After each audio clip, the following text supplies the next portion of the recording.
A forgotten tombstone holds a terrifying clue: the Black Death. The very name still sends a shiver down the spine, even centuries later. Between 1347 and 1353, it cut down between 50% and 60% of Europe's population, an invisible killer that tore through kingdoms, cities, and villages with terrifying speed. Entire communities vanished almost overnight, leaving behind mass graves and a haunting silence.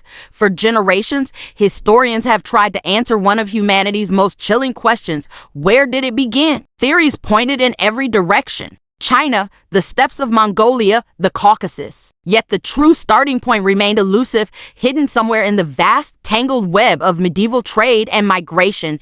And then, in the summer of 1886, a small Russian archaeological team stumbled upon something strange in the mountains of Central Asia. Their mission was simple: excavate two little-known cemeteries near the village of Kara-Djigach, a tiny settlement near the northern shores of Lake Issyk-Kul in what is now Kyrgyzstan. The location was remote. The lake itself sat cradled in the Tian Shan mountains, jagged peaks rising like stone sentinels against the deep blue sky. The air was thin, the silence unbroken except for the wind and the occasional cry of a distant eagle. Among the gravestones, one marker stood out. The stone was weathered, but its carved letters were still legible, written in ancient Syriac. This is the tomb of the believer Sanmaq. He died of pestilence. The date was 1338, nearly a decade before the first recorded cases of the Black Death in Europe. The archaeologists made their notes, recorded the find, and dug further. They unearthed more graves, many from the same year, and many bearing that same ominous word, pestilence. But at the time, pestilence was a vague medieval term. It could mean typhoid, smallpox, measles, any disease that struck without mercy. Without modern science, the true nature of this outbreak was unknowable.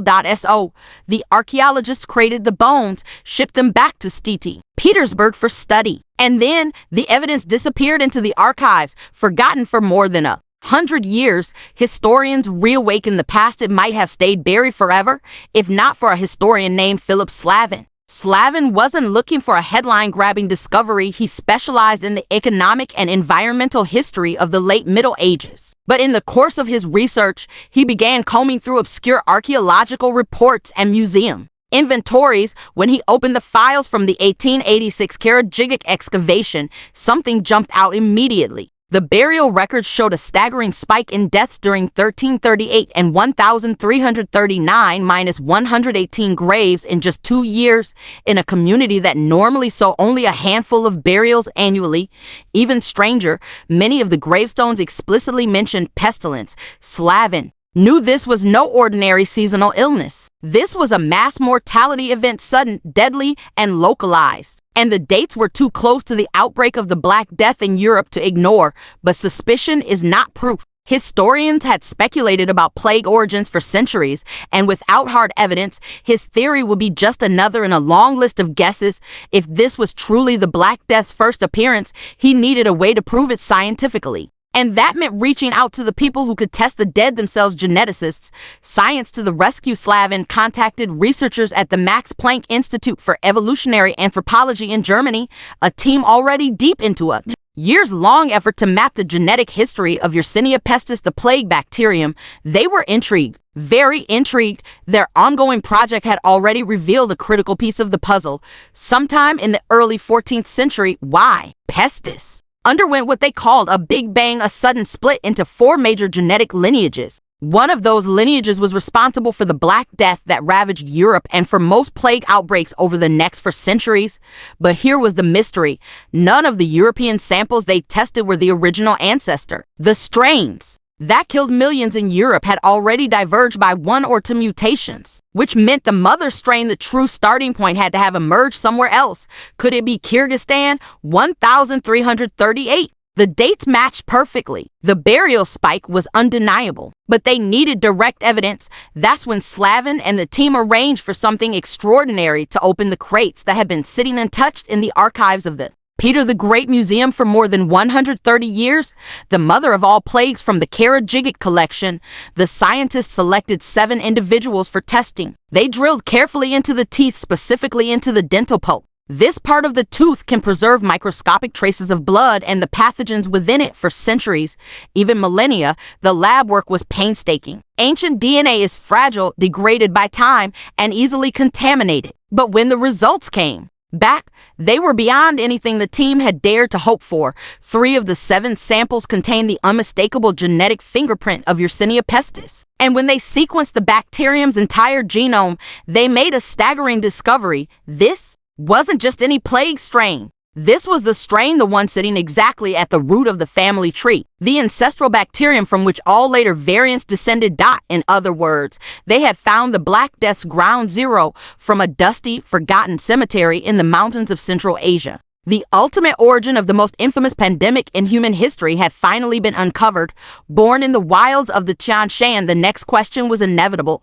How did this bacterium make the leap from its animal host into the human population? The answer lies in the ecology of the Tian Shan region. This rugged mountain range, stretching across Kyrgyzstan, Kazakhstan, and into China, is home to natural plague reservoirs, wild rodent species like marmots, voles, and great gerbils. These animals can carry pestis in their blood without dying from it, passing it quietly among themselves through fleas.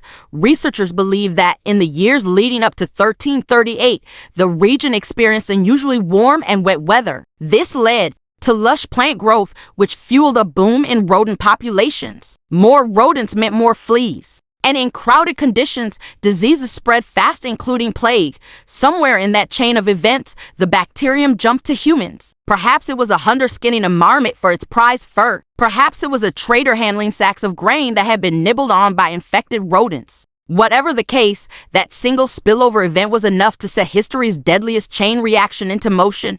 The Silk Road's deadly cargo Kara-Djigach was not a remote, isolated backwater. It was part of the Silk Road, the great artery of trade that connected east and west. From China to the Middle East to Europe, caravans carried not only goods but ideas, cultures, and diseases. The graves in Kara-Djigach contained goods from far-off lands, pearls from the Indian Ocean, coins minted in Iran, luxurious textiles from the Mediterranean. This community was deeply plugged into the global trade network of its time.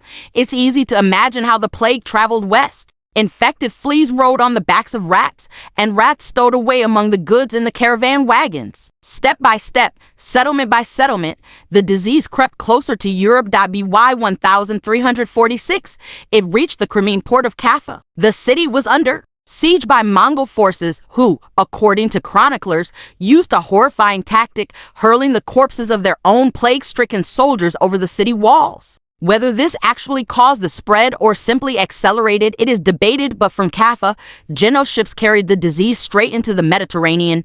Within months, Europe began to die, the pandemic that reshaped the world. Medieval Europe was a perfect breeding ground for plague, crowded cities, filthy streets, and no concept of germ theory. The rat population had exploded in the years before the Black Death, providing a highway for infected fleas. Between 1347 and 1353, the Black Death killed tens of millions, up to 60% of Europe's population. It collapsed economies, shattered families, and transformed culture, religion, and politics for centuries. And now we can trace it all back not just to a time period, but to a place. A single community on the shores of a remote Central Asian lake. The story of the Black Death no longer begins in Europe's ports, but in a quiet cemetery where an unassuming tombstone held the key to one of history's greatest mysteries echoes. In the modern age, the discovery is more than an academic triumph. It's a reminder plague is not extinct. Small outbreaks still occur today in places like Madagascar and the American Southwest.